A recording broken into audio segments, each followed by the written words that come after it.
All right, everyone. Thank you for joining us this morning. We're very happy to have you all here with us. We are recording this session, so you will get a copy of the recording of the session as well as a copy of the slide deck later this afternoon.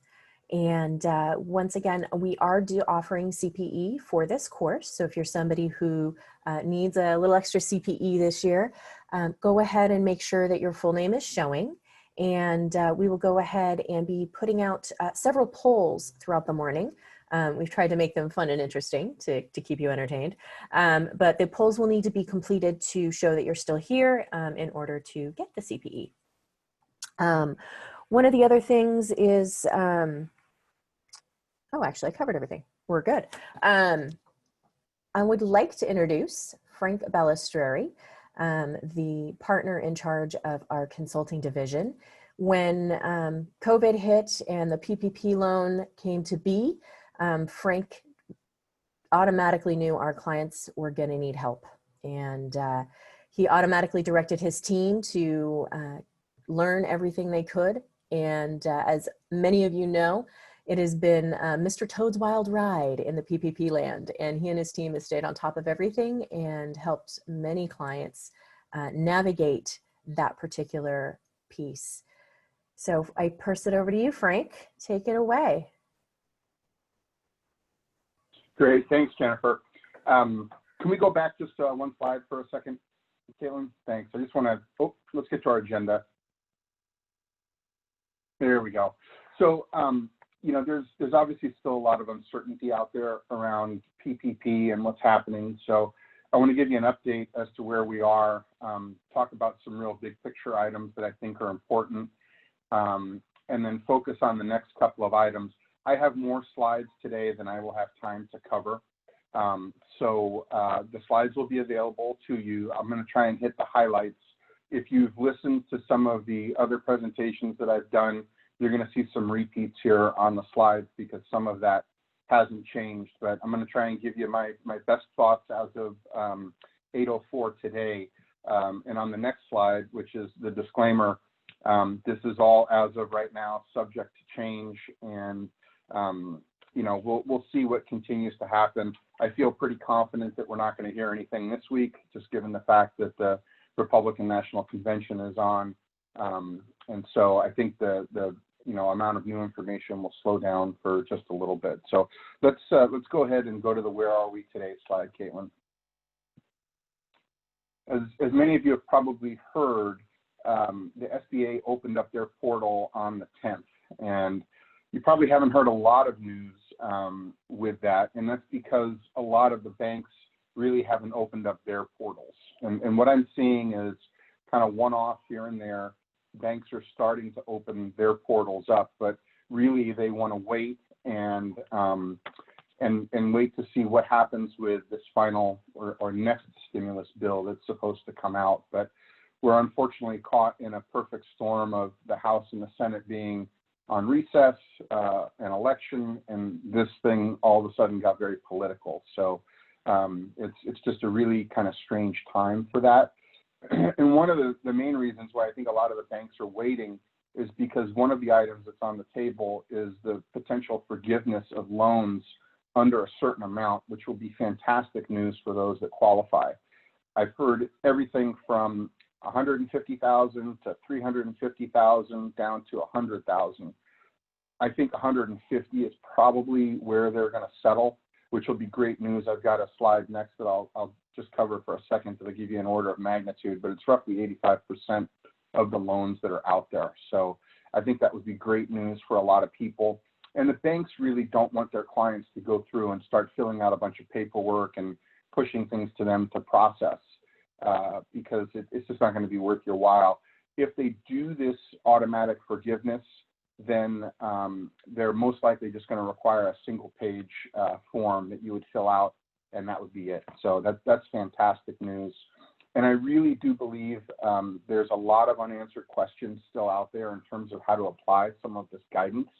And the SBA has tried to push out guidance through their interim final rules. But once companies really start to file, we're going to see more things come up that are going to require more guidance to come out. Okay, so Caitlin, let's flip to the next slide real quick. So just by order of magnitude, and this slide's a little bit out of date, it's roughly 85 to 86% of loans, but look at the actual number of loans. It's about 4 million loans that could potentially go away because of this. So there's some silver lining to this. That would be great for those, but it's also going to free up more time for the SBA to potentially come back and do some more digging on the rest of the loans. So I have no idea at this point. We're going to have to just wait and see what happens. Okay, let's go to the next slide. So big picture, if you take one thing away from all of my comments today, it's this. There is absolutely no rush for you to apply for forgiveness. And my best advice to almost every company out there is to just hold tight a little bit. Every time they make more changes, every time they push out more guidance, it's becoming more and more beneficial for companies, and they're getting to more and more forgiveness. And in fact, in some of the discussions I've had with the local SBA office here, their communication to me was people shouldn't apply unless they're completely plain vanilla. And by that, I mean, you're using the 8-week covered period, you've spent all of your money, you've had no wage or salary reductions, and you've had no drop in your full-time equivalents. Those are the only people that should really even think about applying at this point. If your fact pattern is something different, you should wait. And quite frankly, you really need to follow the advice of your bank. And what you're going to see is banks are all over the board. Some are willing to accept applications now, many are not. And they're really struggling as well with trying to communicate with their clients, similar to how I struggle with how I communicate with many of you. I don't want to keep pushing out more and more guidance because things have not changed dramatically since the forgiveness process changed several weeks ago. So we're just trying to hold tight right now. And I know that can be a little bit uncomfortable, but that's the best advice I have for you today. And the other important thing is applying early doesn't help you with forgiveness. It's not like the loan process where you had to be first in line. So you have plenty of time. It's covered on a later slide, but you've basically got 10 months from the end of your covered period to actually apply for forgiveness. So don't stress over that. But there's a couple of other things that I'll cover that you might want to think about. And so with the changes that came out, let's go back one second. With the changes that came out several weeks ago, the new safe harbors around full-time equivalents are fantastic if you can take advantage of them. So it's really worthwhile to take a look at those. And it's really around whether or not you can hire back your employees or whether or not you have to abide by social distancing and sanitation and whether or not that's impacted your business. So it's worthwhile to take a look at that because that's a significant penalty. And we're still trying to understand how to actually apply that. Okay, let's go one more, Caitlin. So if I was a betting man, right now we're not scheduled to have the House and the Senate back in until I think it's around September 8th or something like that, sometime, in early September. They're still trying to figure out this whole post office issue. Then we've got the election. I don't feel real confident that they're going to come to any conclusions on this stuff right now because it's such a hot potato. And the banks don't really want to do anything until the SBA issues more guidance, and they need the House and the Senate to really act, and then the president needs to sign it. So we could be looking at the end of September. Worst case scenario, this could roll on for another month or so. The challenge here is that the American public is in the middle of all this, right? And there's some unemployment benefits that have expired that don't kick in again until the end of end of August. So we're really in a little bit of an uncertain time here, which can be somewhat challenging. If you want to do something right now, and everybody obviously wants to start getting ready, I think it's important to really look at your full-time equivalents in those look-back periods to understand what those numbers look like, because the full-time equivalent reduction that you would be looking at is really quite a big penalty. So I think that's important to make sure you have control over that. If you use a third-party payroll service, they will be your best friend in this. And a lot of them really have good reporting now. So it's worthwhile to take a look at that and make sure you understand whether or not they have reports that can help you. And if they do, then you should be allowed to just get those reports and submit them along with your forgiveness application, and the banks should be willing to accept them as long as it all ties back to your payroll tax reports, which it should in the long run. Let's go to the next slide. So the forgiveness process, and like I said before, every bank is somewhat different right now. Some are taking applications, some will submit, some are thinking about opening their portal. What I heard earlier this week is if you had an EIDL advance, so that's the $1,000 to $10,000 payment that you may have received up front if you applied for an EIDL loan, I heard that the SBA portal is not able to process an application if you have that on it. So once again, unless you're plain vanilla, there's not a real rush to go out and try to file this stuff. It's important that you're diligent relative to your forgiveness application. And so I would think it's in your best interest to make it easy on those that are going to be reviewing your information. Most of these online portals are going to allow you to fill out some sort of online application.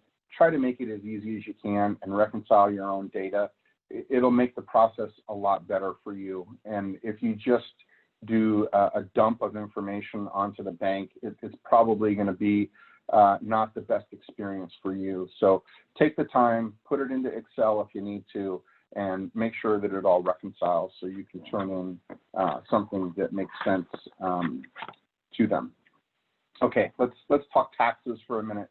And this is really where I get a little out in front of my skis, and I'm going to defer to our tax department relative to all this. Let's go to the next slide, Caitlin. Oops, sorry. I got one more slide in here before then. So here's a question I get quite a bit. If I spend all of my money on payroll, will I get to 100% forgiveness? And unfortunately, no. And the real reason there is because of this full-time equivalent potential penalty that you could be looking at. And it's quite severe. So for example, if you had a 20% reduction in your full-time equivalents, you'd be looking at a 20% haircut on forgiveness. So say you had a $500,000 loan and you spent all that money during your covered period, even if you spent it all on payroll, because your full-time equivalent number reduced, if my math is right, you'd only be looking at a $400,000 forgiveness. So you'd still be on the hook for about $100,000 in that situation. So that's why it's really important to look at these full-time equivalent safe harbors and to make sure if you can apply for one of those or not. Okay, now let's talk taxes. Okay, so if you have not started a discussion with your tax provider yet about the impacts of the CARES Act, I highly encourage you to do it. And here's the tough rub on this one. So let me just read this one line. Loan forgiveness is not taxable, but the expenses that you paid with your PPP loan are not deductible. So this is something that I think is going to get a lot of press coming up in the next couple of months. And the AICPA has really been the one that's been out there trying to start the fight against this. It's not getting a lot of attention right now because everybody's focused on forgiveness and the election, and it just hasn't really gotten the attention that it needs. And if I was a betting man, I would say this is going to go all the way down to the end of this calendar year before a decision gets made. But I think you need to be prepared for this, because what's going to happen is once you get that note from the bank that says your loan is forgiven, you're going to book an adjustment to your books that's going to make that a taxable transaction for you. So you need to make sure that you've got cash to pay those taxes. And we're already in a process where a lot of businesses are struggling, and cash flow is really something that people are watching. So there are some strategies out there, and our tax people are getting quite good at this.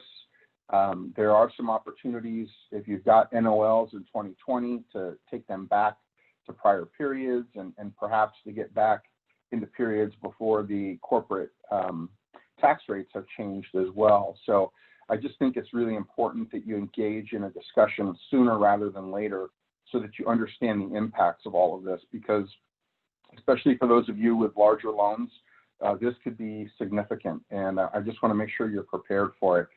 I'm trying to work with our tax department right now to do another webinar in the September-October timeframe to really hone in on this and try to put some better information out there. It would be great if we had some sort of clarity from the government. I don't expect that's going to come, but I want to start preparing folks for what could be coming at them.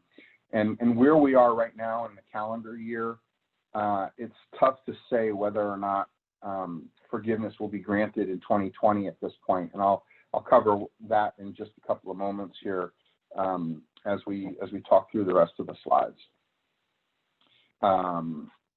So let's go ahead and go to the next slide in terms of the Flexibility Act changes that came online several weeks ago. So, the good news there is they expanded the covered period to 24 weeks, and they've changed some of the thresholds that were in play. So originally it was 75% for payroll and 25% for other costs. They moved it to 60-40, and quite frankly, from the companies that I've consulted with, and that's an ever-growing number, I haven't seen anybody come close to the 40%. So this is kind of a no big deal as far as I'm concerned. If I were doing this, I would focus on payroll, because I think that's the best way to go about doing it, and perhaps the easiest way of doing it. And in terms of the safe harbors, they moved that date from June 30th out to December 31st. And that in and of itself is causing a little bit of confusion, because is it December 31st? Is it the end of my covered period? Suppose I want to try to file early. It's still not 100% known exactly how to do that. My take as of today is if you need that 24-week period, certainly go for it. But many companies are in that sweet spot of about 12 to 16 weeks for where they will spend that full amount of the money. The end of your covered period is the date you should use for this safe harbor, as far as I'm concerned right now, until somebody tells me differently. And this is one of the things I hope better guidance will come out on. I see a note that came in about if you've got an EIDL, will it not be processed? That's my understanding as of today. This changes on a daily basis with the SBA, so I would check with your lender and see if they have the ability to actually remit because of that. So as of Monday, the communication I had was that that the bank couldn't process that loan with the SBA because they couldn't accept it at that point. And then there's a question about what about companies that go out of business after they get the PPP loan? How and when should they apply for forgiveness? So, in that situation, I would say it's whenever your bank is available to accept it. So, that's kind of a unique situation right now. I haven't seen a lot of businesses with that type of situation, thankfully. And so I would have that discussion with the bank. Obviously, they're going to be interested in understanding what's been spent, what's forgivable, and then what's left. So that'll be another interesting conversation to have there. I've got a question about covered period, and I'm going to cover that in just a second, so hold tight on that. And then, as I said, loan payments are deferred until the earlier of 10 months after the last day of your covered period, or when the SBA remits the loan forgiveness funds to your lender. So that would be in a situation where you filed early. Let's go to the next slide.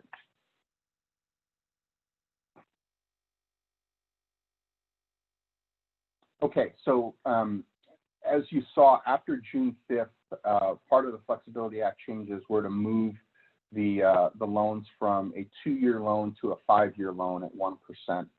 And, you know, they put some language into this that said, if you got your loan before June 5th, go talk to your lender. Well, the reality is most of the banks I've spoken with have said they really don't want to go back and redo those loans.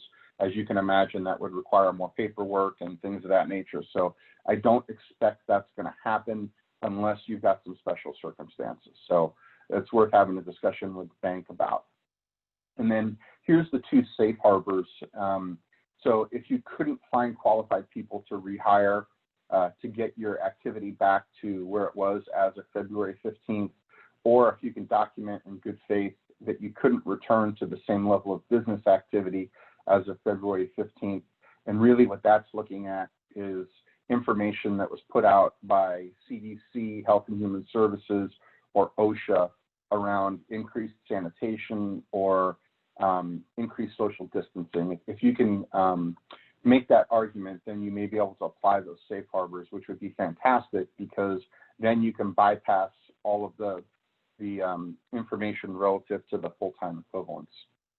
And then one other change that came out of the Flexibility Act had to do with a deferral. So I want to make sure everyone understands that it is a deferral of FICA payments from March 27th through the end of the year. So you're going to have to pay half of that in 21 and the other half in 22. So this is not forgiveness. This is just deferral. So this is purely a cash flow play. I see a question in there about if the loan payment is 24 months, then when does that clock start when the loan was granted? No. So you had an automatic 6-month deferral on this. So when you apply for forgiveness and you receive the forgiveness information back from the bank, they will tell you when those payments are going to start. But it will at least be 6 months from the start of your loan, but more likely it's going to expand out to beyond that 10-month period. And then I see a question from a self-employed client who applied for PPP instead of EIDL. If I withdraw my EIDL loan application, will that impact my PPP? No. And in fact, if they've got an application in for an EIDL, I would encourage you to go ahead and take that as well. So the way this works is on the EIDL side, it's been roughly 150 grand is what most companies are going to get as long as you had decent operations. So they'll give you kind of 10,000 up front, and then the balance will come a little bit later.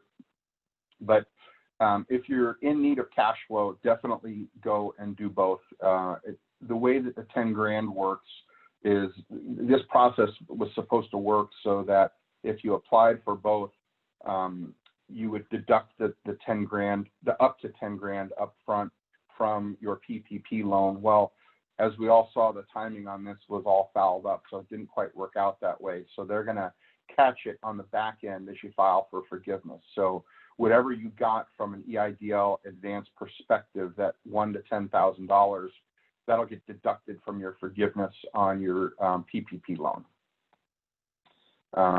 Let's see. Does the FICA deferral stop prior to 12/31/20 if you apply for forgiveness? No, that's a separate process. So that's not going to change. Sorry, I'm trying to get these off of my screen so I can keep up with what's going on here. Let's go to the next slide, Caitlin. Okay, so I tried to put together a couple of slides on owner employees. They have made a complete mess out of this. And so if you fall into one of these situations, you have to pay very close attention. And I would have loved for them to have made this kind of uniform across the board. And I read the guidance like 5 times as I was preparing these slides, and it's still confusing. So the issue is if you're an owner employee and you take a payroll check, there's some limitations that they're going to put on you, okay? And it's broken out between C Corp, S Corp, general partners, and those that get a K-1. And the beginning piece is kind of the same. So you've got limitations that are capped at either the 15,385 or the 2833, depending on whether or not you're using an 8-week period or a 24-week period. Where the complication comes in is on the rest of the items that typically would apply for an employee, which are your retirement payments, state and local taxes, and healthcare.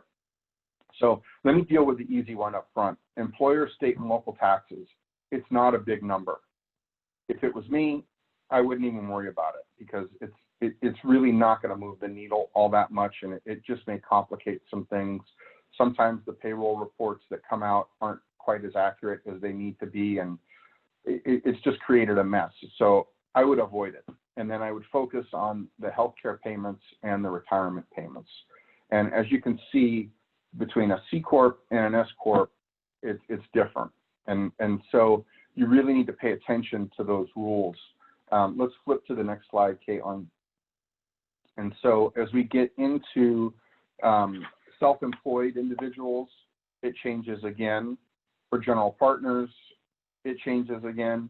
I'm hopeful on the self-employed people that you're going to be fine if we can get the limits on these things to where everything under 150 grand is forgiven. You're not going to really need to file anything. So if I was in that boat, I wouldn't even bother looking at this stuff. I would just wait. I think that's the best advice that I could give you there.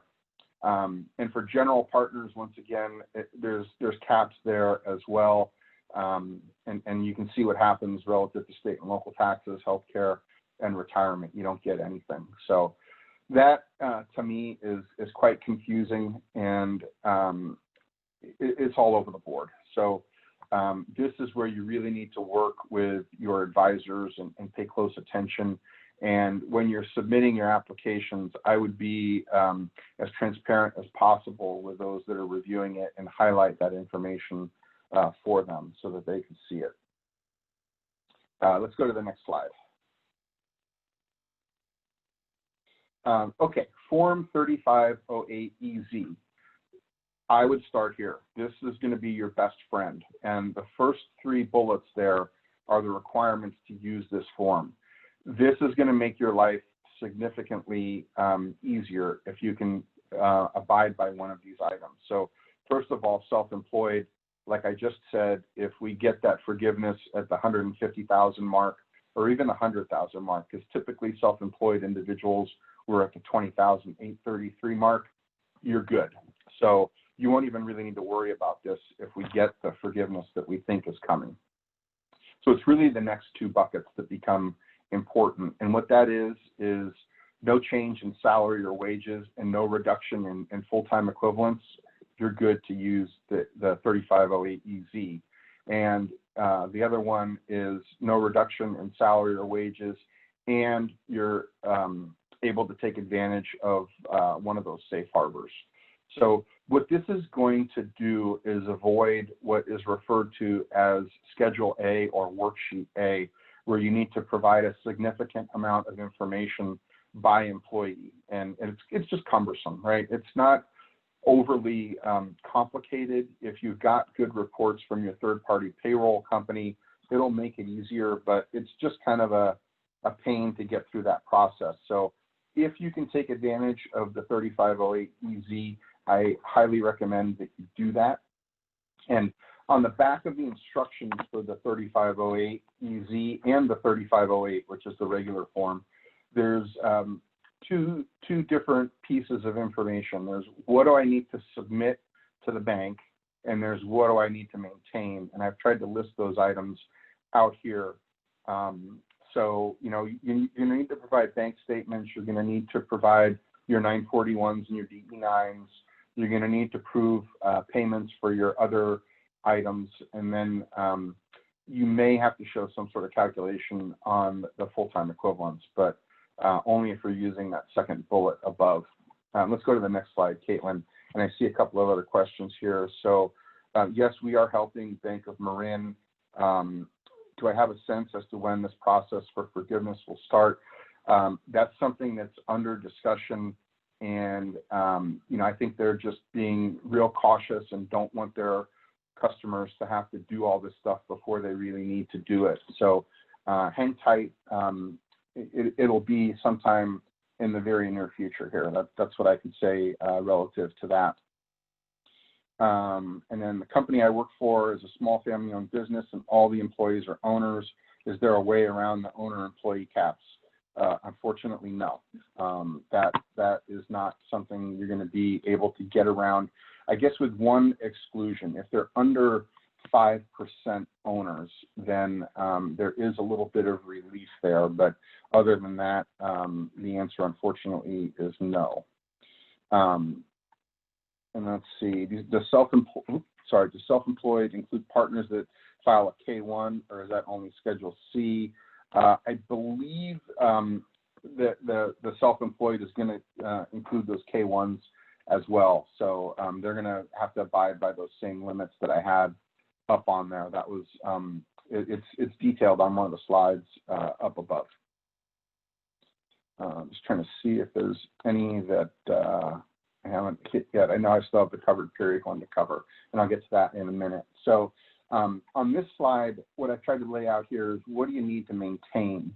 And so why this is important is because there is a review process with the SBA. And so if they come back to the bank and say, we want to review more information relative to this file, the bank is going to turn around and come to you and say, okay, now we need the rest of this information. So this is all relatively self-explanatory.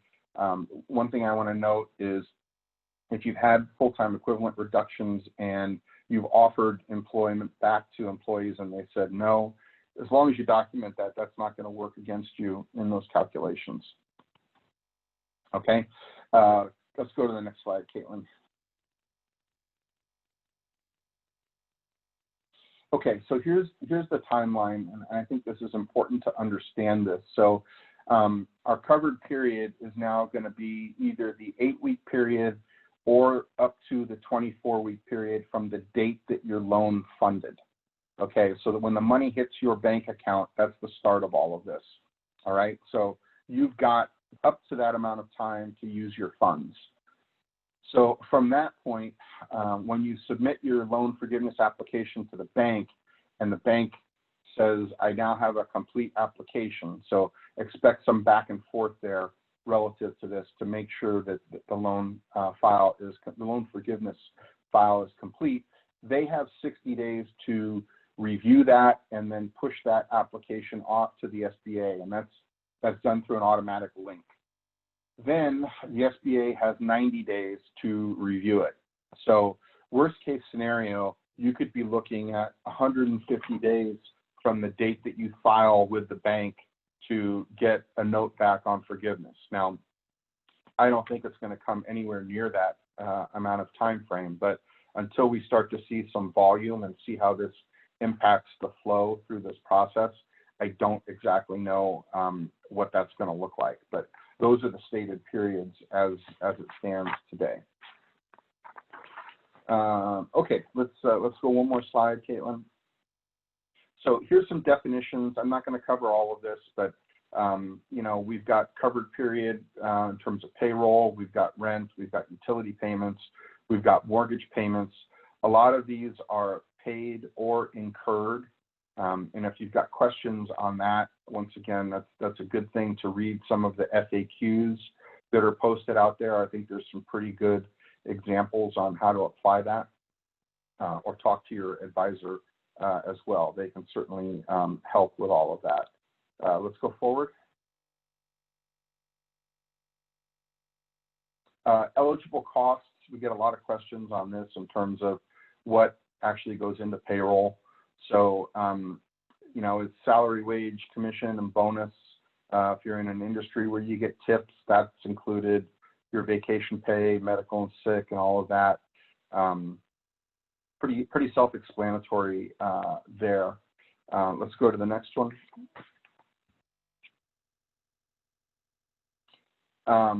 Determining what's forgivable. So remember, we have this threshold of $100,000.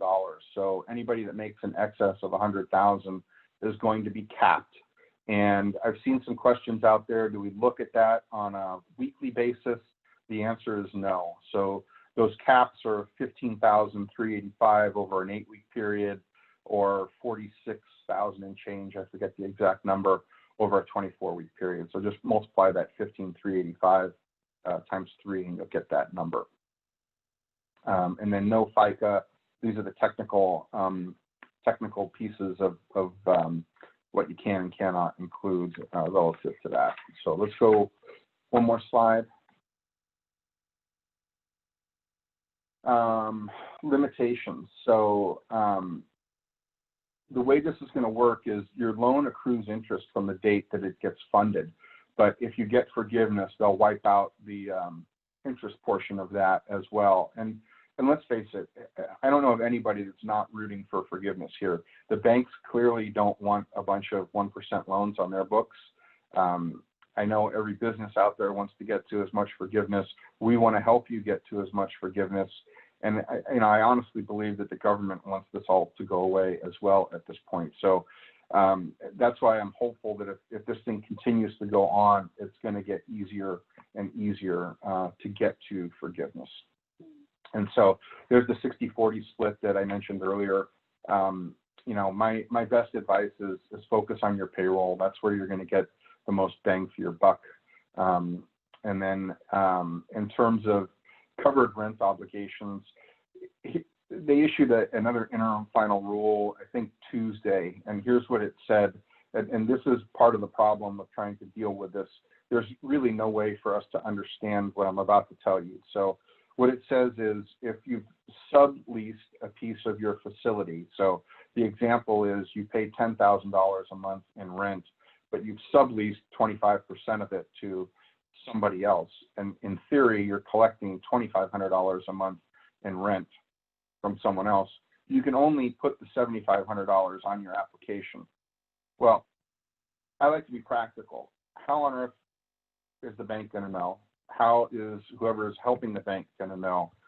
It's all based on the assertions that you're going to have to make when you sign your documents. So I encourage you to be 100% transparent on all of that stuff, but it's challenging because there's no practical way for us to really know all that. If you want to be deceitful, you can, but I would not encourage that at all. You need to really be transparent as it relates to this stuff and really just do it right, because eventually you're going to get caught, and it's not worth the challenges that you're going to face because of that. Let's go to the next slide, Caitlin. Here again, limitations, in terms of full-time equivalents. These can be tricky to calculate. So if you don't have a third-party payroll service that can run those reports, this is going to be very cumbersome for you. So if you do your payroll internally through QuickBooks or something like that, this could be, just a data exercise that won't be pleasant, because you've got to do it by employee and you've got to run it for the length of that covered period. So the great news is if you use a third-party service, most of them now have the reports that you can use, but this is going to be where a lot of companies are going to get tripped up and have some issues.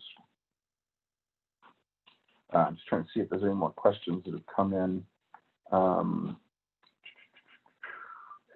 I see here, we're not going to meet the FTE, so a portion of the loan will not be forgiven. Should we submit the paperwork for forgiveness now or wait? I would wait. And here's why I think you should wait. And this is not written into my slides, but here's some thinking that I've got that I have vetted with the AICPA, and they tend to agree with me. So the challenge with moving from an 8-week to a 24-week covered period allows you to apply more payroll dollars to this situation. So I've seen guidance from other banks and other CPA firms that say this is not viable, but I've discussed this with the AICPA. I've brought this question to the attention of the SBA to see if they would push some guidance out. And I've talked with some other banks that believe this may be a strategy. So here it is. If I go to the 24-week covered period, but technically I spend all of my loan amount by the 12th week, say. So say my loan is $500,000 And at the 8-week mark, I haven't spent it, but at the 12-week mark, I have. Well, I have up to 24 weeks to actually spend my money.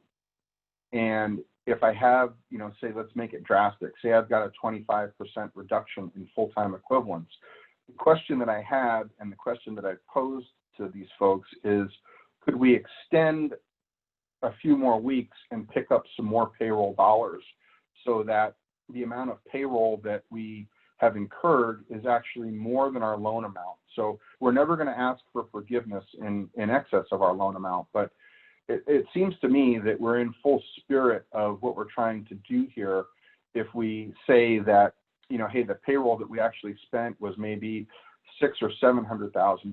Will that offset that 25% reduction? And the AICPA, got back to me and said they believe that that is in the spirit of things, but the SBA has not come out with anything definitive on that I've seen. So that's one of the main reasons why I think if you have a full-time equivalent issue, I would wait, because they're continuing to make it easier and easier to get to forgiveness. So that's something that if you want to discuss that further, I'd be happy to engage with you offline, and my contact information will be at the end of this. So feel free to reach out to me. But that's a strategy that I thought was going to work early on. I'm kind of 50-50 right now, but like I said, I'm always going to give you my best information to see how we can possibly help you. And I see a note there as to in what year should you recognize the other income, assuming, we've been converted to a grant and we don't know until next year. You technically, so you're going down the IAS 20 route at that point, which is a little bit different than calling it a loan. Curtis, I think you probably ought to just give me a call after this and we can talk through that. That's going to be a little more difficult to answer live. I'm just trying to see if there's anything else in here.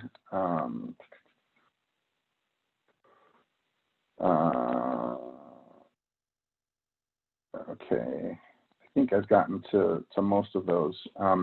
It would be helpful actually if you could put the questions into the Q&A as opposed to the chat, because there's other things happening in there. So I'm trying to keep up with both as we go through these, and I've got about 10 minutes or so left. So I want to make sure I answer as many questions as possible to get you guys the amount of help that you need with this. And I see if the payroll alone is not enough to cover PPP, do we still submit health insurance and 941s? So I think that was from someone that asked a question about self-employed people or owners in a business. That's also subject to the limitations that I've got there. So you need to go back and take a look at those.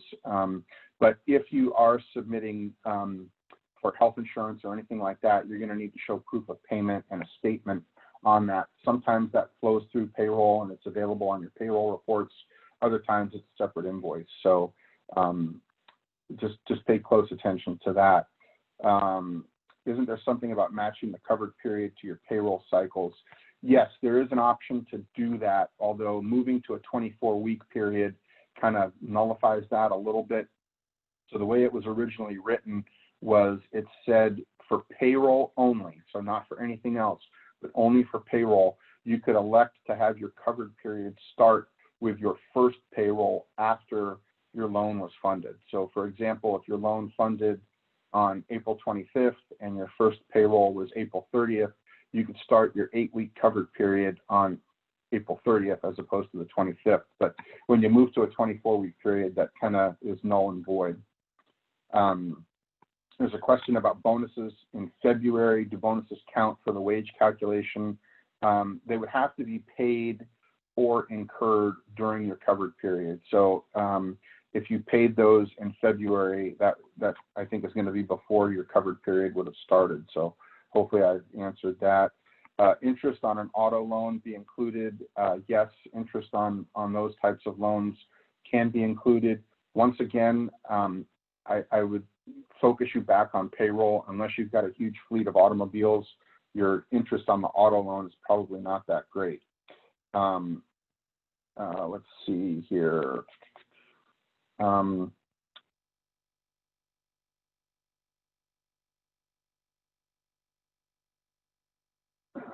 Sorry, I'm trying to scroll down through these and they're popping in faster than I can get to.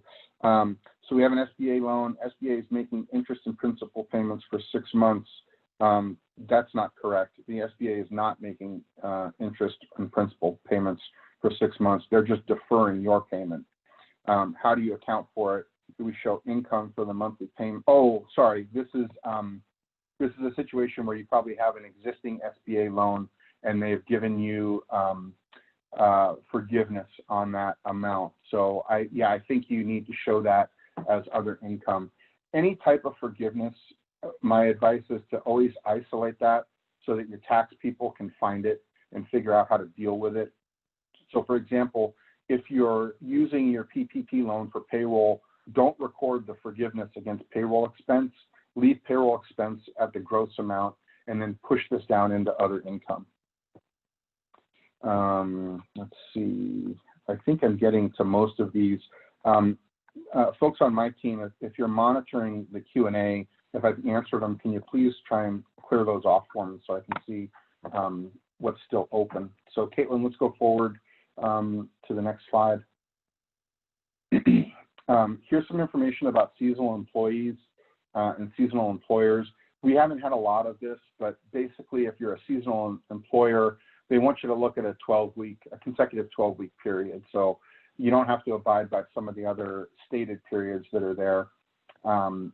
You know, if you've got that fact pattern, just go back and reread the rules. It's not too cumbersome on that.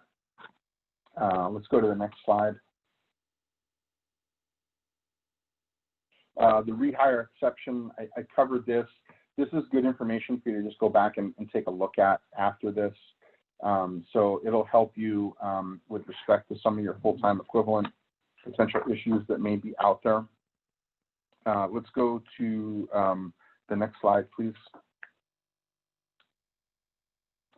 So no forgiveness without submitting a loan forgiveness application. I think that's pretty self-explanatory at this point. I covered the 60-day period that the lender has. And here's some of the information again. I know it's a little bit repetitive, but I think it's just important to keep pushing out there the type of things that you're potentially going to need. And one thing that I think is really important is a lot of the stuff you're going to need electronically. So if I were in your shoes, I would create a folder on my computer and I would start, you know, putting everything that you need in there. So electronic copies of your bank statements, electronic copies of your payroll tax information, your payroll registers, whatever you're getting from your third-party payroll service. I would get all of that electronically and start compiling it all because that's what's going to need to get submitted.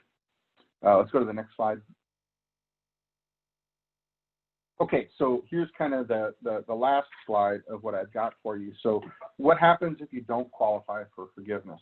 And so you have a couple of options. And I think if you're in need of cash flow, I wouldn't look to pay the loan back right away. So there's no prepayment penalty on this. I would hold on to those funds and just be real prudent. And at the end of the day, you need to do what's right for your business. And if that means holding on to some of this cash so you can survive in the post-covered period, then I think that's a strategy you need to potentially look at. You shouldn't go out and do what some of these poster children for problems have done, which is to go buy, I think one of them was a Lamborghini or something like that. You're going to get caught. Don't do foolish things. Be smart and be prudent. And I think, you know, you'll get a good outcome. It's a 1% loan for either 2 years or 5 years. And so just do the right thing by the program. And I have to believe that at some point, and it's probably after the election, there will be some sort of next round for some businesses. It's not going to be everybody. It's not going to be like it was for this. But if I think specifically about hospitality and restaurants and things of that nature, we're going to see those businesses fall off at a real heavy clip here. And so I'm hopeful that there's going to be more stimulus that comes out. I just don't know what and when at this point, and it's really not even worth speculating because it's completely dependent upon what they can agree to back in Washington. So that's it for my prepared remarks. Let me go back through here and see what additional questions there are. And Jennifer and Caitlin, I don't know if you can see stuff I haven't answered and throw the questions at me. I'm trying to manage that on a couple of different screens here. Question about self-employed client who applied for PPP and also got the unemployment benefit. This is going to come back and bite you when you go to file your tax return next year. And I would just caution you to be transparent on that. So you can't double dip on most of this stuff. So you need to be real careful about that. And, as complicated as it might be, you might have to figure out how to pay back that unemployment benefit so that you don't have it in both periods. Let's see. I think I've gotten most of those on. Should loan forgiveness amounts be factored into estimates for quarterly tax payments? That is going to depend on when you actually get the forgiveness. So we're at the point now where I'm not confident a lot of this is going to happen in 2020. It's looking more like it could potentially be a 2021 activity, but in whatever period it's going to hit, I think, yeah, you need to factor that in. Now, there's a lot of businesses that may be looking at an NOL for 2020, and there are certainly some strategies around trying to do a quick filing at the end of 2020 to recoup some of that. So that's a tax issue, and I don't want to go further than that at this point. So I would refer you back to our tax team and then also to the webinar that we're going to have in the next month or so. What if your payroll costs are 59% and there's no way to increase because of the owner-employee cap? Will the 1% possibly be forgiven? That's a good question. I think at that point you may be looking at a potential haircut, but I would also say that a way around that, if you've got employees that are not owners, then you may look at pushing a few more funds at them if you could, potentially a bonus or something like that. That's where you really need to talk to your advisor and work on a strategy that may help you get to a larger forgiveness amount. And it really depends on the size of your loan too. If you're under 150 grand, I wouldn't worry about it too much right now. But if you're above that, then it certainly pays to talk to an advisor. I see another question here: to assess if there were wage reductions against wages paid from January to March, do annual bonuses need to be included on the January to 31 March calc? It really focuses on base payroll. So I think in that situation, you should be able to back out that bonus. Let's see. So we get 24 months once the forgiveness amount is settled. No, on the first go around, you have 24 months from when the loan funded to actually pay it back. It's the payments would be deferred for a period of time. So the loan doesn't start from when you get forgiveness. It starts from the beginning.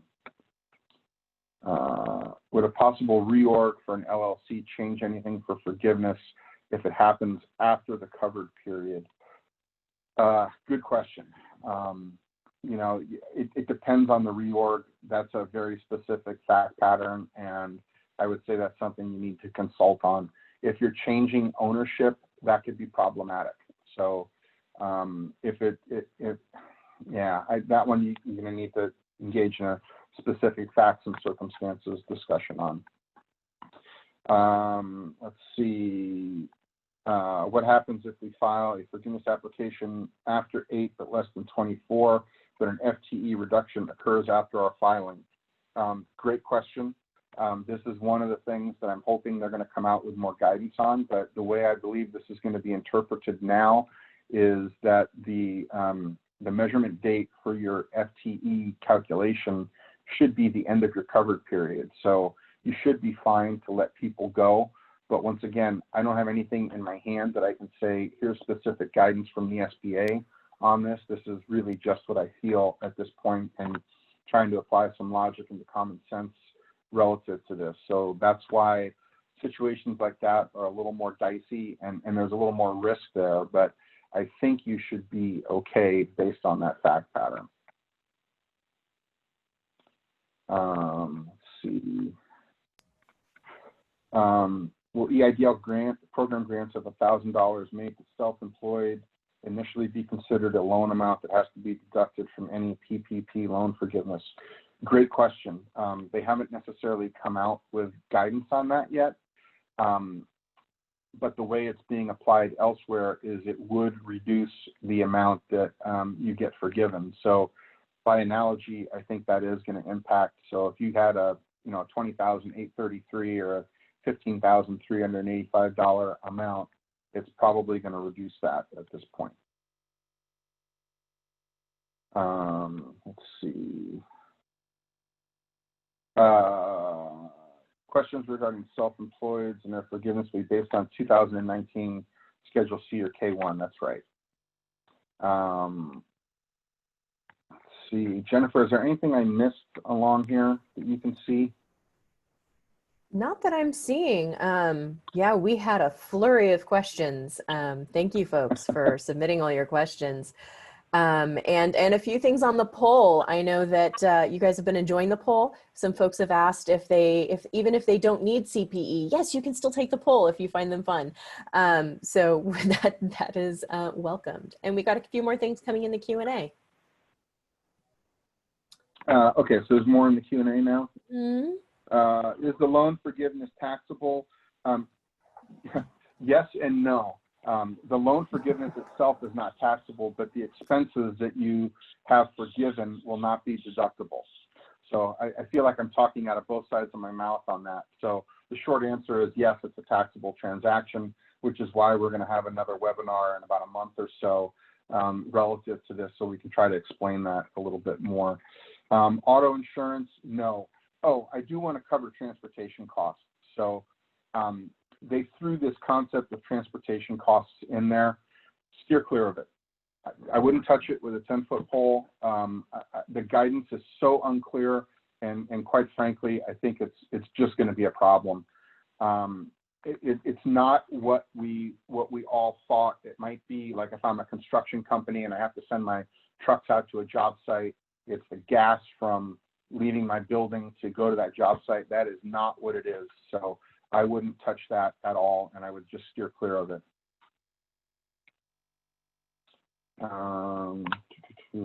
So I'm at just about time here, and I know that the rest of this discussion is probably going to be a lot more exciting than this.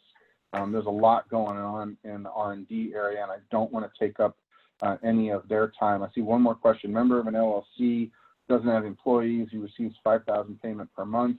Can that amount be taken as a payroll payment? So I'm going to assume that's like an S Corp at this point. So you're going to, the short answer is yes, but you're limited to either $15,385 or $20,833, depending on whether or not you use the 8-week period or the 24-week period. So I'm going to wrap it at that point. I want to thank everyone for joining. One quick little commercial. I booked myself for a second webinar today that starts at 10 o'clock called Demystifying Throughput in Process Manufacturing. The ladies will be kind enough to pop the link up into the chat. If you're a manufacturing company and you'd like to join us for an hour-long discussion on that at 10, be happy to have you. Thank you for all the questions. I appreciate it. It's great to get the feedback. And my contact information is on the screen here. You can also find it on our website. If you'd like to engage with us, we're happy to help. You can reach out to me, or you can reach out to Jennifer or Dee Bowers, who's the marketing person that I have specific to my consultant function. But thank you, everyone. And I am going to turn this over to Cole and Ariane to carry on with R&D. Thanks. Thank you, Frank. And before we do a shift here, just a couple of housekeeping items. Yes, we will be sending out a recording of this webinar along with the slide deck this afternoon. So you're all going to get that. And please keep your eyes open because we've got about 4 more polls coming up and 1 very shortly. So if you do need CPE, go ahead and make sure that you are answering those polls. And I know some people might have missed a couple. As long as you're answering a majority of the polls, you will be fine. All right, and now it's off to our R&D team, and they have joined us right before shelter in place. And when we wanted this tax credit opportunity is so important, and we recognized at SSF, we recognized that it was so important that we needed to find a couple of engineers to bring in-house to do this for our clients in-house. So we went and we found Cole and Ariane and brought them onto the team so that we can offer this amazing opportunity to all of you. So I will go ahead and pass it off to Cole and Ariane. Thanks, Jennifer. We're excited to be able to share some high-level overview. You know, this credit is, not targeted towards any specific industry. So it casts a wide net, which means there's a big footprint and a lot of things to cover. A lot of specifics depending on your company's situation and outlook and history, which we'll get into. So we're happy to answer questions as we did in the first hour as we go. Any that are too specific or any that we need to get into more detail that would be very unique to your situation, we'd love to speak with you one-on-one afterwards, or whenever works best for you, we can touch base on that. But the R&D tax credit, as we say here, is a general business credit meant to incentivize product development, which most people think of, but also product process development and software development. So we'll get into more of those specific categorizations here in a little bit, but that's the general headline, right? Product, process, software, and what we can fit into that bucket. We'll get into those buckets. There's a range of what the credit benefit could be to your company, and then that's for a couple of reasons. There's a federal credit, and then a lot of states have a good credit. The state of California has a good general business credit, mirrors many of the requirements from the federal Section 41 R&D tax credit. The headline number that you could be looking at is the expenses that we can include for the research tax credit. We'll come back about 6 to 12% of those expenses as a general business credit. And we'll lay out some of those calculation methodologies and get into a couple of examples at the end. Those are very company and company history specific, which we'll get into a bit, but just try to help you orient yourself to what the benefit could be playing around with some theoretical numbers at the end. So, okay, product, process, software development, that everybody can kind of get their arms around that, but digging into one level deeper than that of what is eligible, new and improved products and processes. So it doesn't have to be evolutionary or revolutionary to the world. It can just be evolutionary to your business. This credit is meant to incentivize your company to go after the R&D projects that you feel most relevant and can help drive your business forward. They're not in the business, the IRS is not in the business of judging whether or not you should have engaged in an R&D project or whether or not it was a big enough improvement for your company. Basically, if we can meet the 4-part test, as we mentioned here, which is the broad net that we need to categorize any activities into, as long as we can meet that 4-part test, we can then attach the expenditures and generate the tax credit that will come back to your company. And as I mentioned, just real quick, one great thing about this credit is, and I think one reason why it's been around in some form since the early 80s, we used to joke that it was permanently temporary, but now it's as permanent as anything ever is in the tax code. It's not targeted at one specific industry. Again, as long as we can make the case that the activities that we're including in the credit meet this 4-part test, which we'll get into, then we can calculate the credit and you would be eligible to have it on your tax return and take that benefit. Next slide, please.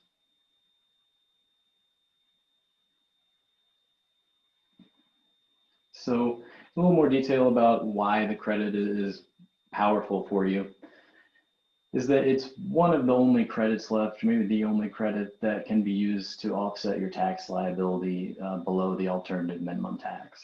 So whether, depending on your situation, you get into an alternative minimum tax situation, there's not many options left to you after some of the more recent legislation that would allow you to reduce that tax. And the R&D tax credit is one of those things, given that your company is below $50 million in revenue, that you would be able to use the R&D tax credit even if you are in an AMT situation.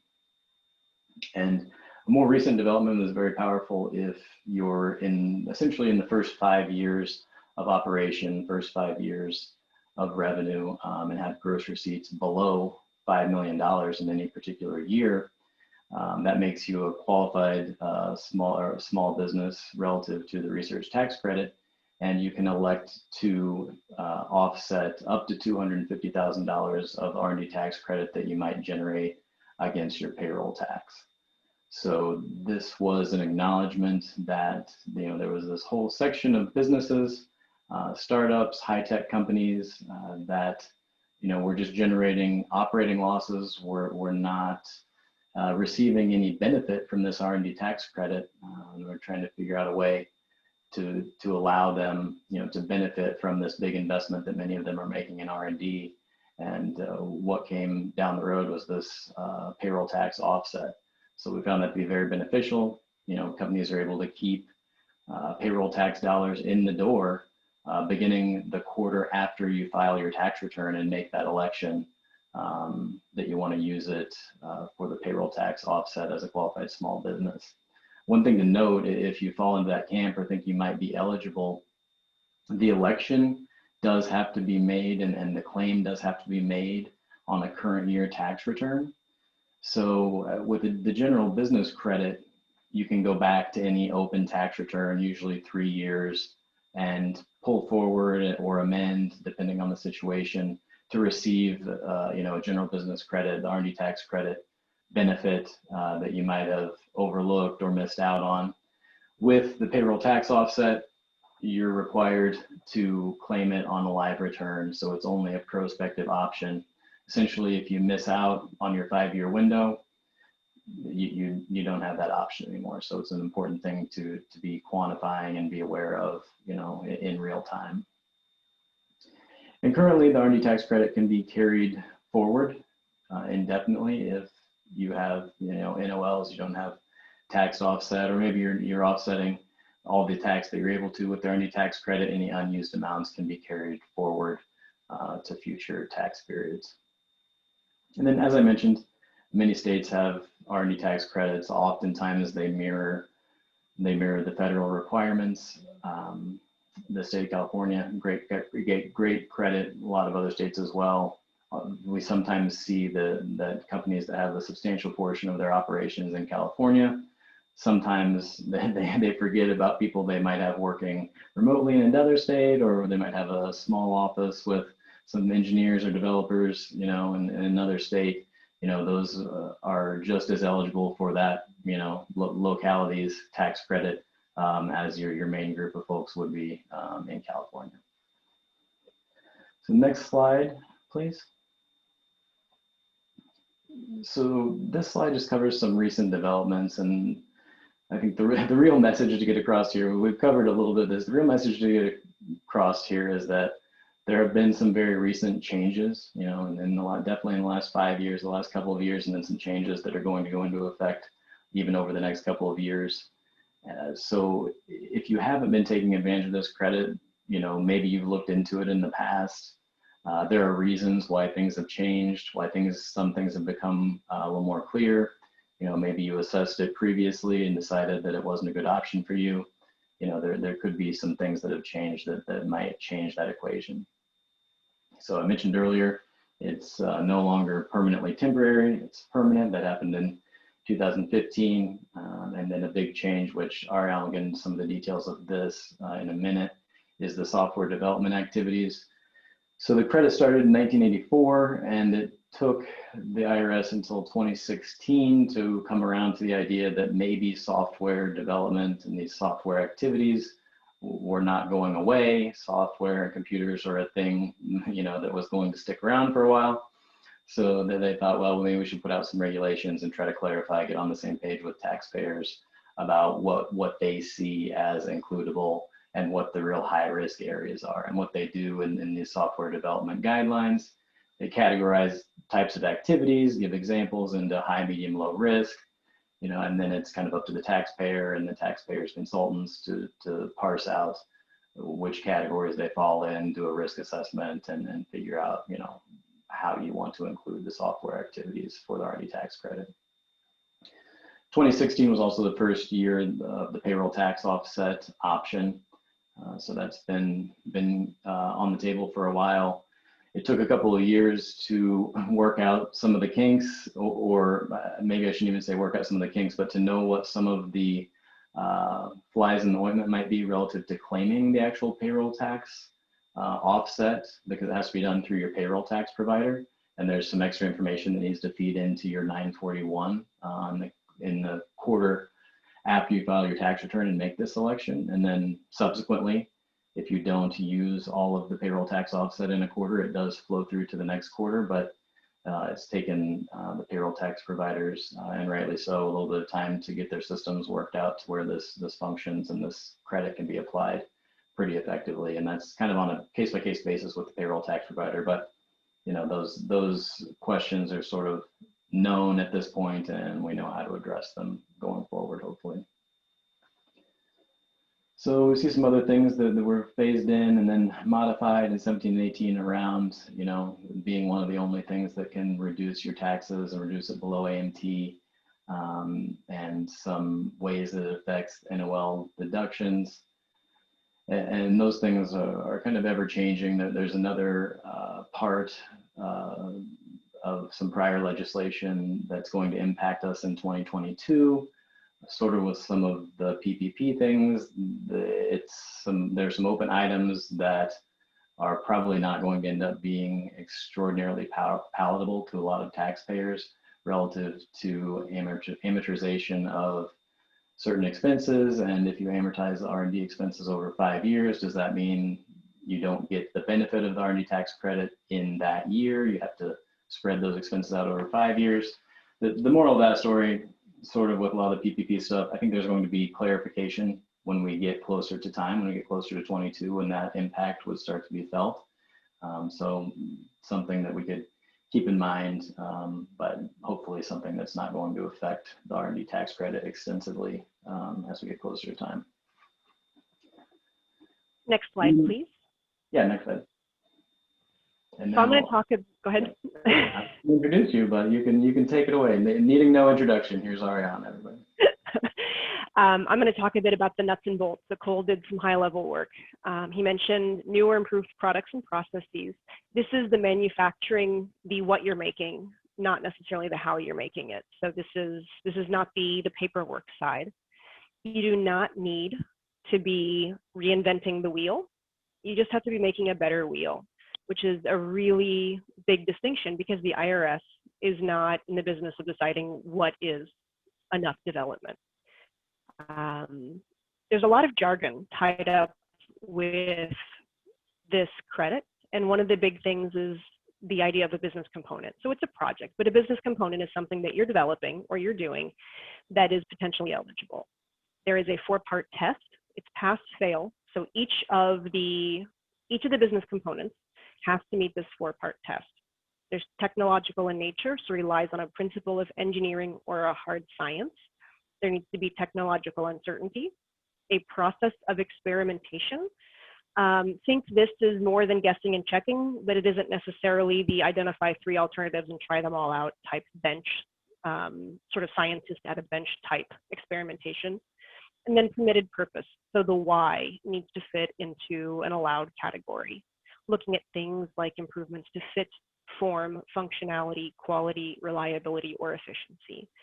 And again, those are fairly broad, and the IRS, again, is not in the business of deciding how much you have to do, just that it's pass-fail.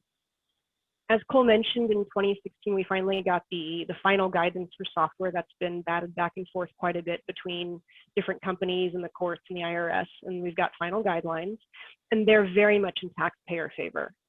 The draft guidelines definitely got scaled back, and it's very much in taxpayer favor, and there's a lot that's eligible, and I think there's another slide about that.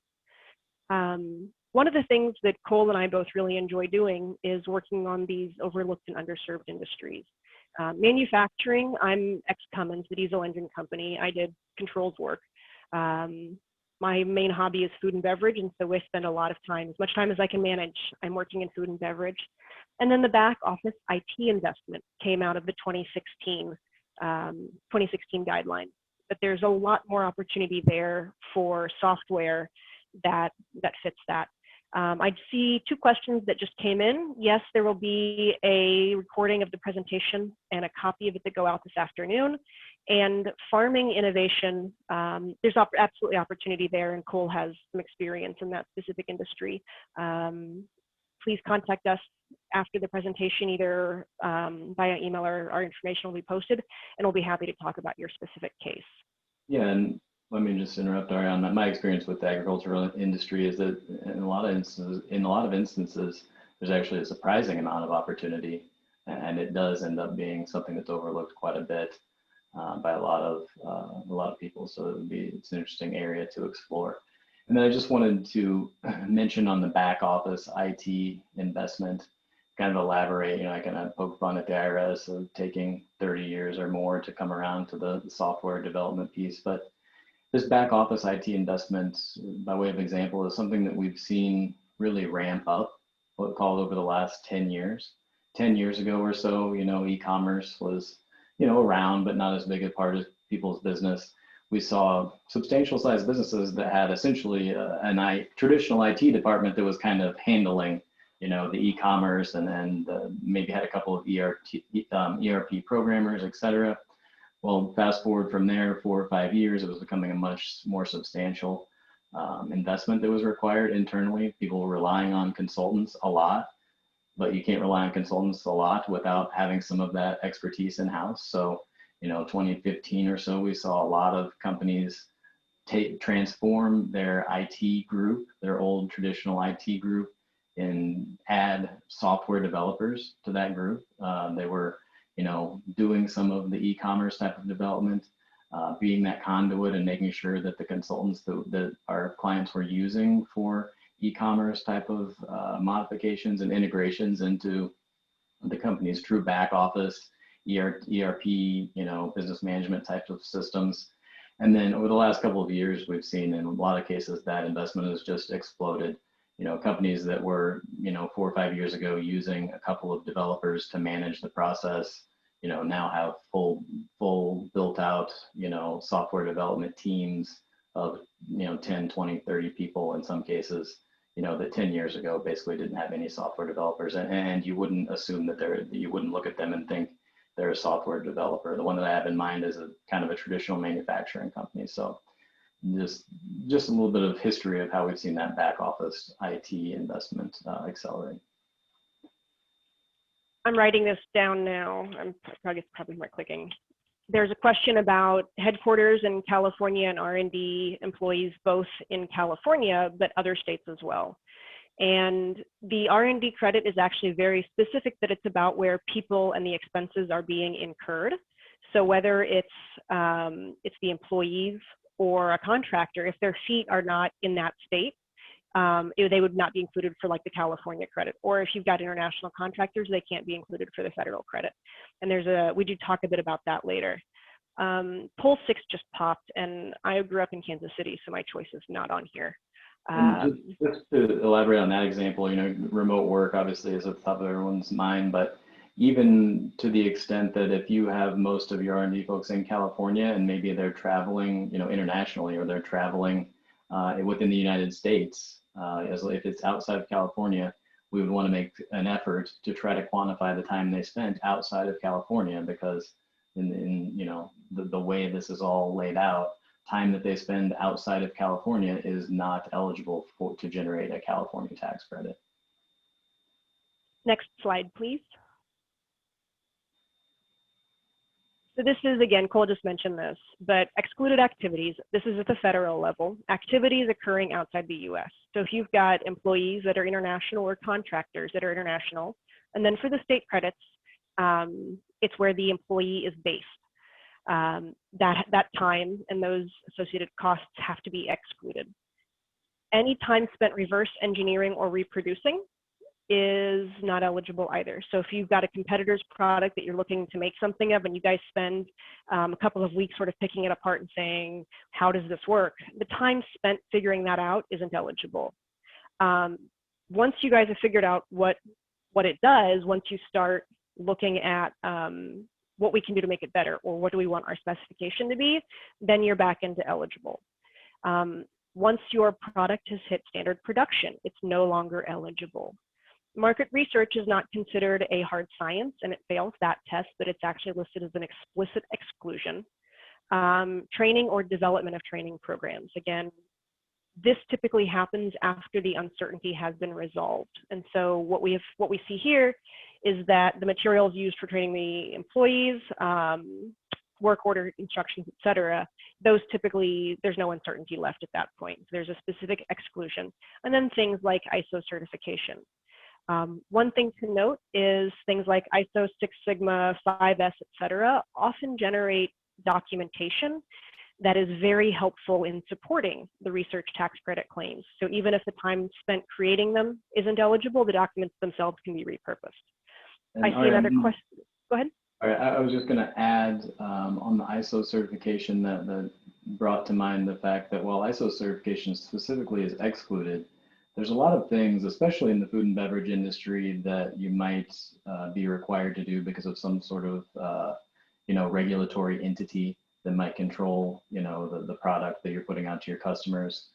Those changes that are required of you because of a regulatory requirement, oftentimes and in many cases develop into what we would consider a qualified research project, because they might require you to take out a certain ingredient or take out a certain material or make some sort of change.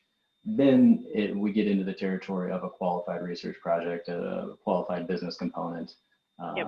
and those things. Then the other thing to mention is while standard production activities are excluded, one thing that we spend a lot of time ascertaining and putting thought behind is making the case and asking the question of, when does standard production begin? Right? I think that there's sometimes a clear difference between when the IRS thinks the standard production begins, and in reality, anybody on the ground that is definitely a manufacturer or has been involved in these types of R&D projects knows that as soon as you have a working prototype, your project, your endeavor is not completed, right? There's many activities that happened after version 1, right? Usually beta prototypes, and then we have to do pilot production, and then there's a lot of things that continue to push out that question of, when does standard production begin? Yep. And then, sometimes too, you can start what you think is production. We've had a couple of cases of this. I had an electronic device manufacturer that put out production, and they had, it turns out, a very major design flaw in the item, and they had to do a huge recall. And so as it turns out, they weren't in production. And we were able to include some of the recall expenses as basically very expensive beta prototypes. So defining standard production, as Cole mentioned, is a very key activity. Yeah. And then I also note on the standard production part is that and often we end up in standard production. We have a product, we're producing it, we're selling it, and then we go to a different part of the product life cycle, version 2 of that product. Just because we were in standard production on version 1, when we go to make changes, improvements, incrementally improve that product or the process, we could open up a new qualified business component. It's not necessarily off the table for generating the R&D tax credit forever, just because we got to the point of standard production once. It could evolve into another qualified project down the road. And that dovetails nicely into the question that we got. I have a food beverage company, and we're working on a new product line that will improve efficiency in supply chain, but don't really see how it's technological in nature. We use a co-packer, so we're not investing in new equipment. Is R&D for this new product ineligible based on the 4-part test? The answer is not necessarily. If you have personnel on your team that are doing work on your product to improve the efficiency in the supply chain, which are both reasonable permitted purposes, those both qualify there. On the food side, we have a lot of material science and chemistry that folds in. On the manufacturing, it's electrical engineering, manufacturing engineering, chemical engineering, that type of thing. So this question, while your co-packer likely has efforts as well, if your team is making modifications to your product and your process and their process and supporting that, and you aren't paying them for those efforts, I don't see why those wouldn't necessarily be eligible. And I think this will be illuminated a bit on the next slide. If we go to the next slide on the different categories of expenses that are eligible. So to that example, another. Yep, and there's actually a perfect question on this one that came in for this. So go ahead. Yeah. The qualified expenses, the first two categories fall under what's considered in-house expenses. So the wages of the people, box 1 W-2, so their taxable wages, are often the overwhelmingly largest contributor to the credit calculation. Typically, this is 60 to 90%. For manufacturing, if it's software you can have, and they don't really use supplies, it's often 100%. Looking at both the engineers and the scientists, but you're also seeing the managers with technical input, which is, thank you, Wilson, for your question here. The technicians and the production personnel who are putting together and building those things, and then the people who are testing them. It's the time associated with those activities and a percentage of their wage. The next piece is supplies. So as you are consuming materials in your R&D process, we can take those as well. In medical devices, this can be a huge category, and it's one of the few places I see that supplies swamps the things that are purchased, swamps the time that is purchased. It needs to get shipped to the US. So if you have overseas manufacturing, if you're buying stuff and sending it to the US, that's fair game. So in the co-packer example, if you're purchasing some of the materials that they're doing for your internal testing, that's absolutely a qualified prototype. Materials used to test process improvements, pilot runs, and software subscriptions, not the actual, nothing that's depreciated, but something that is used up. So as you have a software license for yearly AutoCAD, et cetera, those are eligible. External costs are when you're buying time from others. So if you have a contractor who is somewhere in the world, US or elsewhere, the manager's time would qualify under wages, and then their time, if they're US and or in that state that we're looking at, we can take that time. This specifically is often if you need outsourced engineering. If you are doing patent work, the patent procurement costs are eligible. Testing and certification, so UL, CSA, et cetera, the European Union, those costs can add up very quickly. And then software development. We see a lot of software developers who will hire out very specific pieces. So they want an RF team to do pieces. The question came in from Nicole about software and hosting costs that are needed for software development, and absolutely, those can be included as a supply. When it comes to the benefit, it's not about the direct cost to the company, it's about the taxable wages. So it's what is going to be paid in taxes in the current period is the framework for that.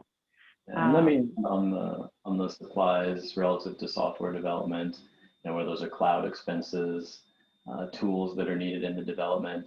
It's important to be able to segregate out, was it a development environment, right? Where we have issues is when we get in a situation and say, well, the entire company, runs on AWS, but we think, some component of it is a development environment, and we have to be able to get to a way to understand what portion of that expense is really 100% attributable to the R&D team or the R&D group. The eligible business components.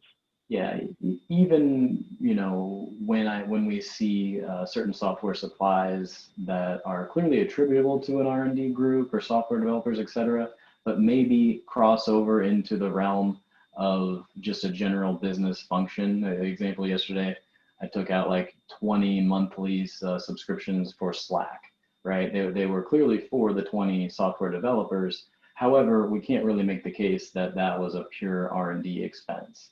So in order to be conservative on some of these things, we might exclude things that are a little more general business purpose focused.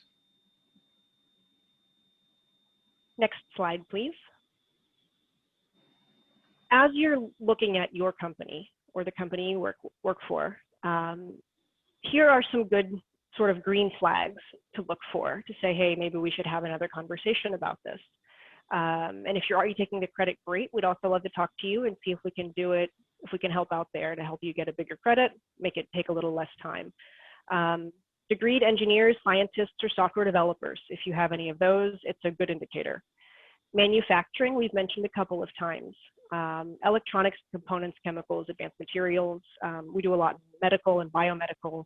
I personally enjoy food a lot. The automation, both the companies doing the automation equipment and the companies installing it, there's opportunities for both there. I've seen 2 questions come through around patents, but there's actually a safe harbor for patents that says if this is something that you've gotten a patent on, it's basically automatically qualified research, that business component is.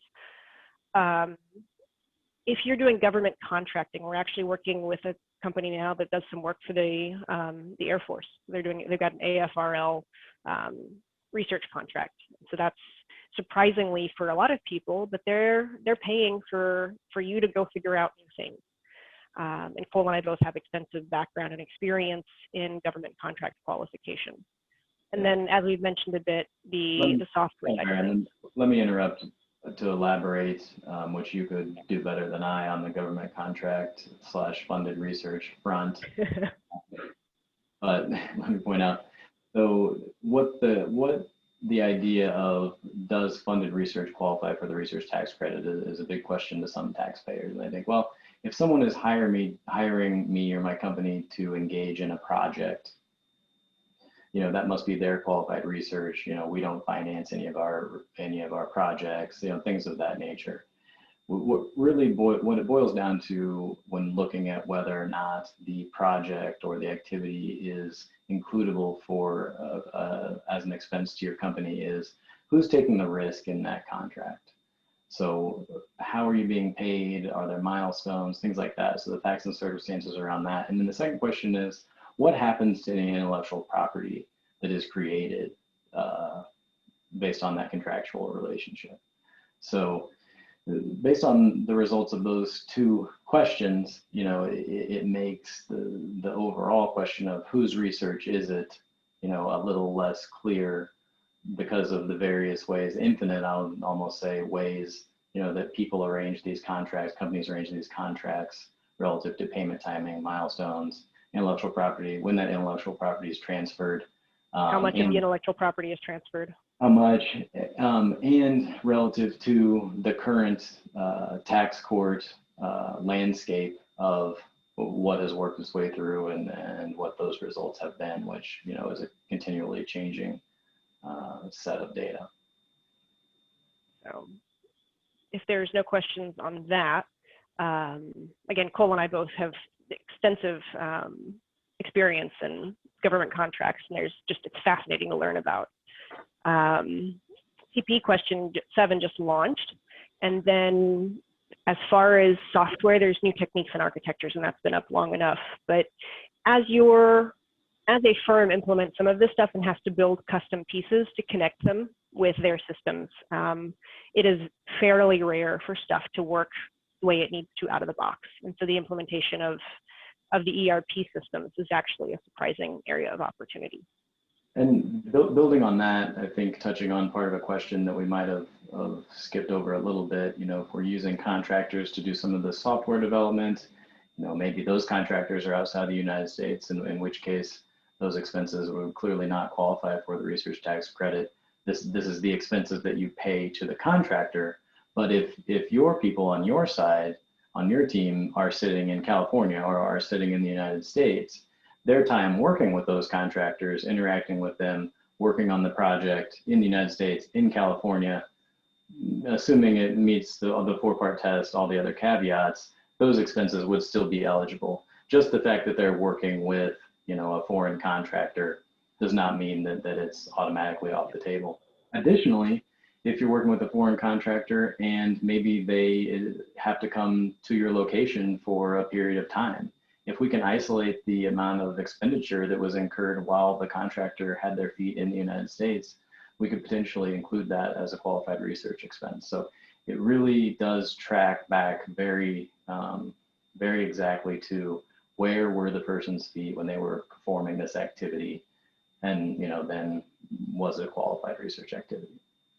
Some of my manufacturing clients have Chinese manufacturers, and I used to joke, is there any way you can work at the embassy? Because then we can take your time, because that is US soil. So it really is that geographically defined. Next slide, please. So here we thought it pertinent to maybe come up with some ideas and base a few ideas on some things that we're seeing with our clients related to things that are happening, ways their businesses are unfolding because of the COVID-19 situation and obstacles that they've encountered, things that they've had to do to try to keep their businesses running, get them back up and running, and then guard against the unknown going into the future, which is what's going to happen to their cash flow, what's going to happen to their business, how do we protect ourselves going forward. So we've hit on this e-commerce idea a lot, this internal software development a lot, but it bears repeating here, right? There were people that I think every business was pushed up the technology curve to some extent. Maybe you were dipping your toe in the e-commerce business, maybe you were dipping your toe in various types of remote working, et cetera. But if you've had to accelerate your efforts in those areas, there's likely accelerated or increased expenditures to get those e-commerce situations, operations, ways to interact with your customers, salespeople, et cetera, in a remote environment that could potentially be includable for the research tax credit. Potentially, if you've branched out and started manufacturing some products that you didn't manufacture previously, just because of the market opportunity or because it's a need that you had the capability to fill, et cetera, then there's no analysis of why you engaged in an R&D project as long as it meets that 4-part test. So, if you converted a manufacturing line to manufacture something different, or developed a whole new product line, product category, those things, could all potentially be an opportunity to generate expenses that would be eligible for the research tax credit. So, and then as everybody knows, getting back into the manufacturing environment, I think there has been a lot of emphasis put on things that maybe weren't considered previously, right? So hygiene type of things, where people are spaced on the line, technicians, how they interact with each other and how they interact potentially with the product, depending on your industry. So time spent on those sort of process modifications, manufacturing process changes, things of that nature can be very fertile ground for the research tax credit. And then the second bullet here, any changes that might have been made to transition from commercial and industrial to more of a residential or direct consumer product, those sorts of efforts could potentially be includable as qualified research activity. And then touching on efficiency improvements, as I mentioned, even if you didn't have social distancing issues and maybe you didn't improve your e-commerce or kind of push yourself up that technology chain, I think there's just a lot of uncertainty out there and a lot of people deciding this is a good time to invest in efficiency improvements, get our profit margins up, make sure our supply chains are robust. We've seen people bringing more parts of manufacturing in-house. We've also seen accelerated product cycles from clients. So they had, maybe been manufacturing something overseas. They had a group of engineers that would spend a lot of time overseas. Well, now they're not only in the United States, but they're at home. And the manufacturing engineering time that they might have spent on that has been diverted to other product cycle type of activities that have pulled more product development into a current period that might have been spread out over the next couple of years. And we're seeing is creating a bubble in some circumstances relative to the amount of money that companies are spending on research and development. I'd like to add one more category. There's the building changes, there's opportunity there. Especially when you look at food manufacturing, there's a lot of equipment that's used for air scrubbing and water cleaning. And my expectation is, as the research comes out with COVID and other airborne, that there's going to be a lot of effort put in on how to design facilities to minimize the risks. And so I think there's going to be an opportunity coming up in the next year and years for HVAC systems that, for example, put in UV sterilization at some point in the process. I've got a client from a number of years ago that put that in for another reason, and then they were curious and they had about 30% fewer sick days taken the next winter with the UV air scrubbers put in as a knock-on effect. And I think there's going to be a lot more of that goes in all kinds of places. And so depending on the level of research that your team is doing and how much they're supporting the install, there's going to be opportunity just in supporting the facility changes to support the COVID-19 efforts. Okay, next slide. There's quite a bit on the next slide, and now we're just getting into really a lot of the explanation as to why when we say how much is this credit worth, we pretty much just have to give you ranges because they're depending on when your company was founded, when you started doing qualified research. There are various base periods that we have to use in the calculation method to calculate the credit at the end. So the credit is actually a 20% credit. The reason we say, a smaller percentage is basically you have to factor in the tax consequences of getting the general business credit. So that's why you might see or hear people advertise that the credit is 20%. What we like to inform people of is what is the actual after-tax benefit that they're going to get once all the various dynamics, hoops, et cetera, are jumped through on the tax calculation side and on the expenditure side of the tax calculation to their business. So on the federal side, regardless of when you were founded, we have the option of two different overall calculation methodologies. There's what they call the regular credit, and then there's the alternative simplified credit. So the regular credit relies on your gross receipts, the 4 years look back of your gross receipts relative to what you spent in the current period. And it also factors in a statutory base percentage, which is calculated, again, various ways based on the timing of when your company was founded. We won't get into all those options, but if you were founded prior to 1984, we have to quantify what happened from 1984 to 1988. If you were founded after 1984, it moves to a little more current period, usually around 98 to 2003. If you were founded, since then, there's a rolling base period where you get phased into a final fixed base percentage. So, that's a lot of talk around the fact that it's just kind of confusing and hard to figure out on your own what your base percentage would be and how you would even calculate it. But hopefully that's why Ariana and I are here to handle that for you and not have you bogged down in those sorts of details.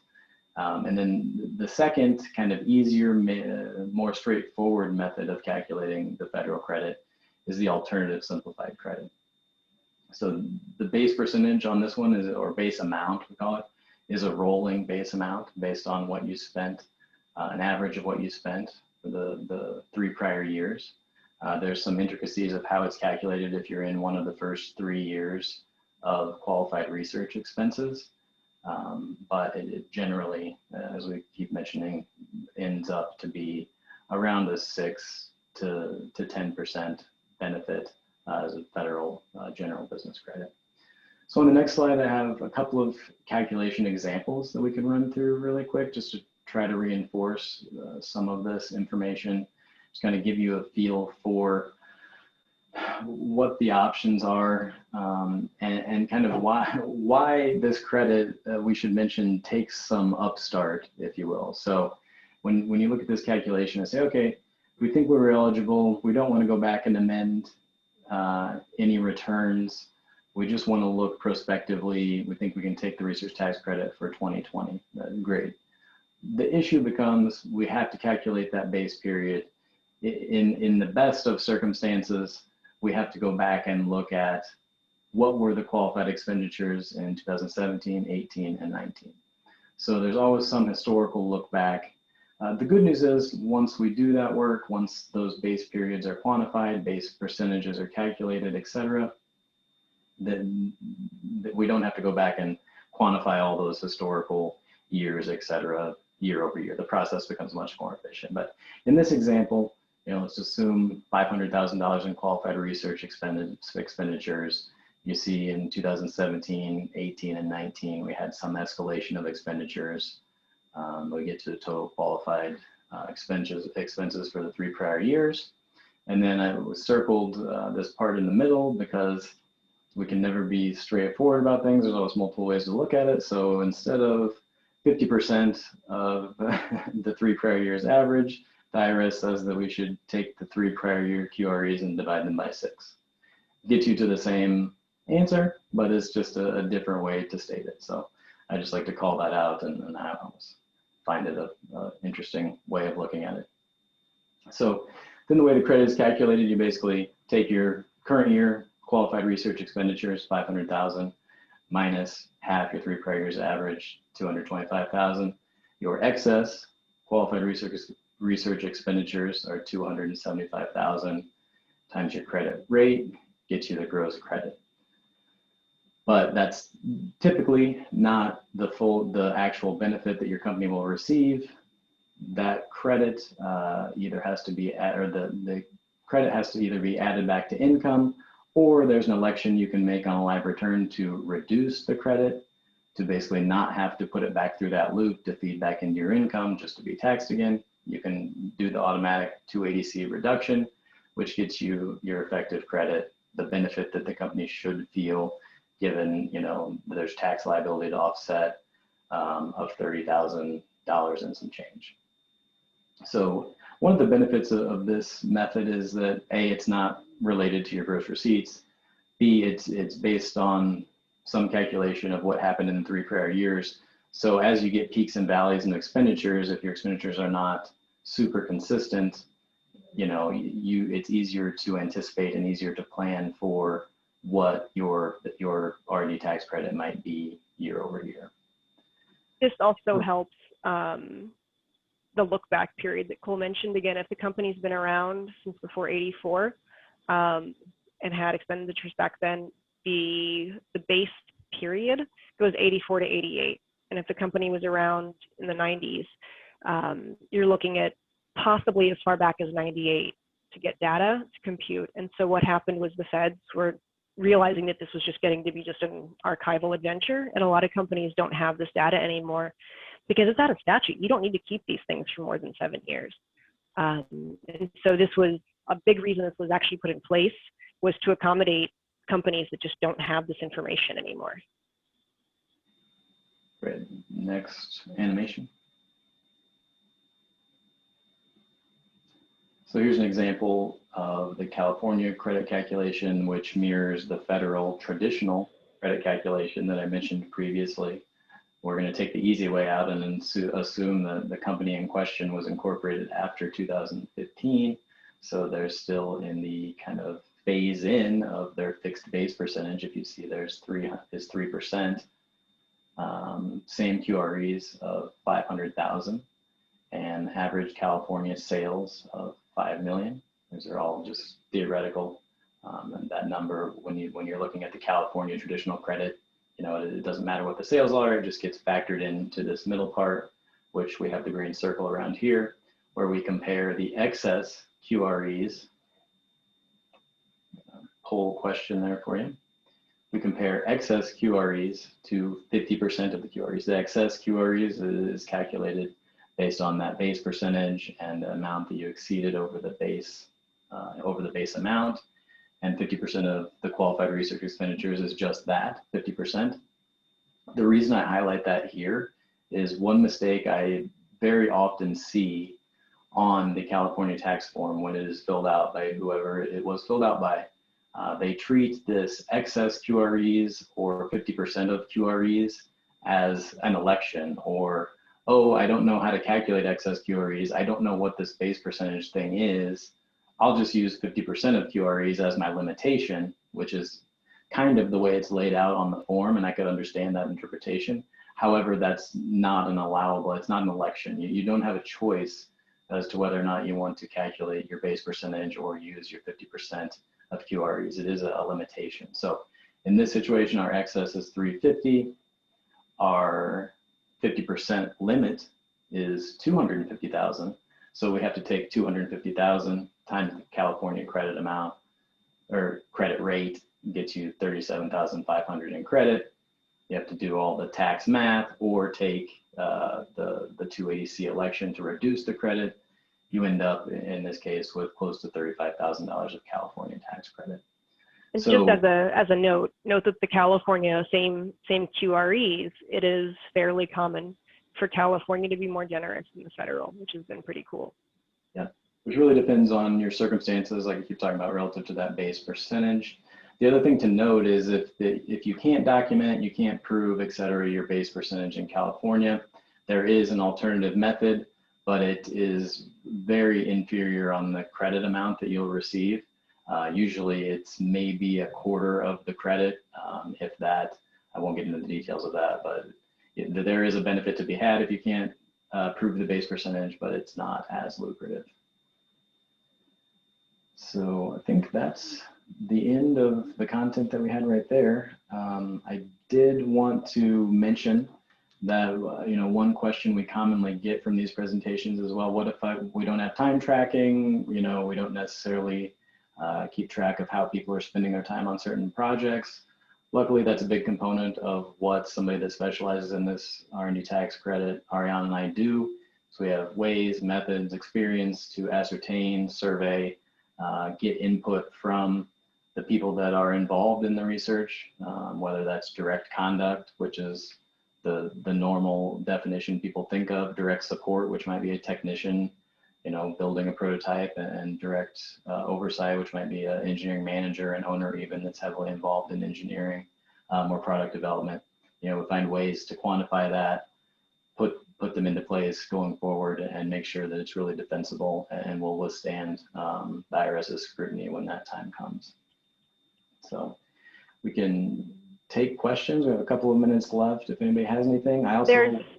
There's a question that just came in. Is it possible to take the federal credit but choose not to do it for California, assuming you have a loss and are applying the federal credit to your payroll taxes? The answer is absolutely. You can take the federal and not the state. Some of the states do require that you take the federal, and generally they like to see that. I don't recall the specifics of the California carry forward. It might be 15 years. And so computing that and then just including it as a carry forward for California, again, generally the data is available.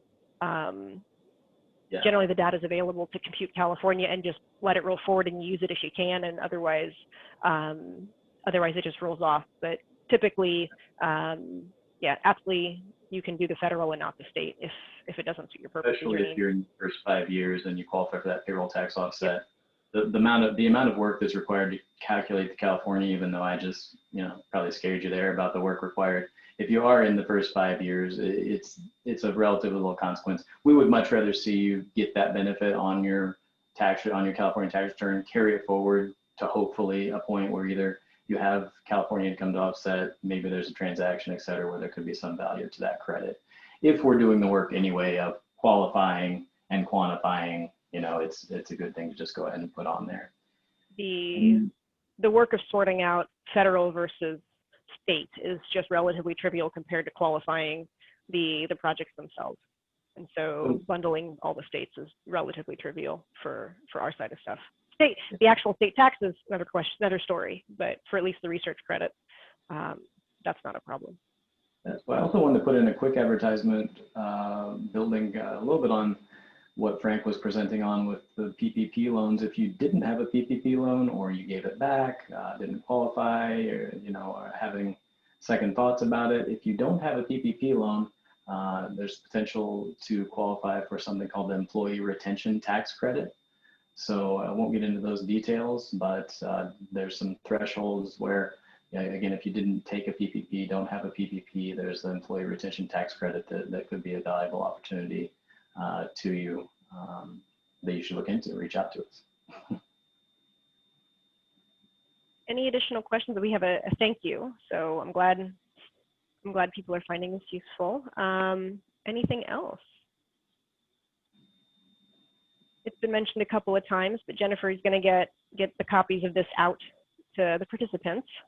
Yes, I saw that come through yes. a couple of times on the question. Yes, we will be sending a copy of the video, the recording of this presentation, as well as all of the information and slide decks that Frank, Ariane, and Cole presented. So thank you for joining us today. We're going to go ahead and if we don't have any more questions, we're going to wrap it up. Definitely check out our podcast. The link was dropped into the chat. If you didn't know, we actually have a podcast called Rebooting Capitalism with myself as the host. So go ahead and check that out, as well as check out our website. We have updates on the PPP loan and the R&D tax credit information all the time. Thank you for joining us and have a fantastic day.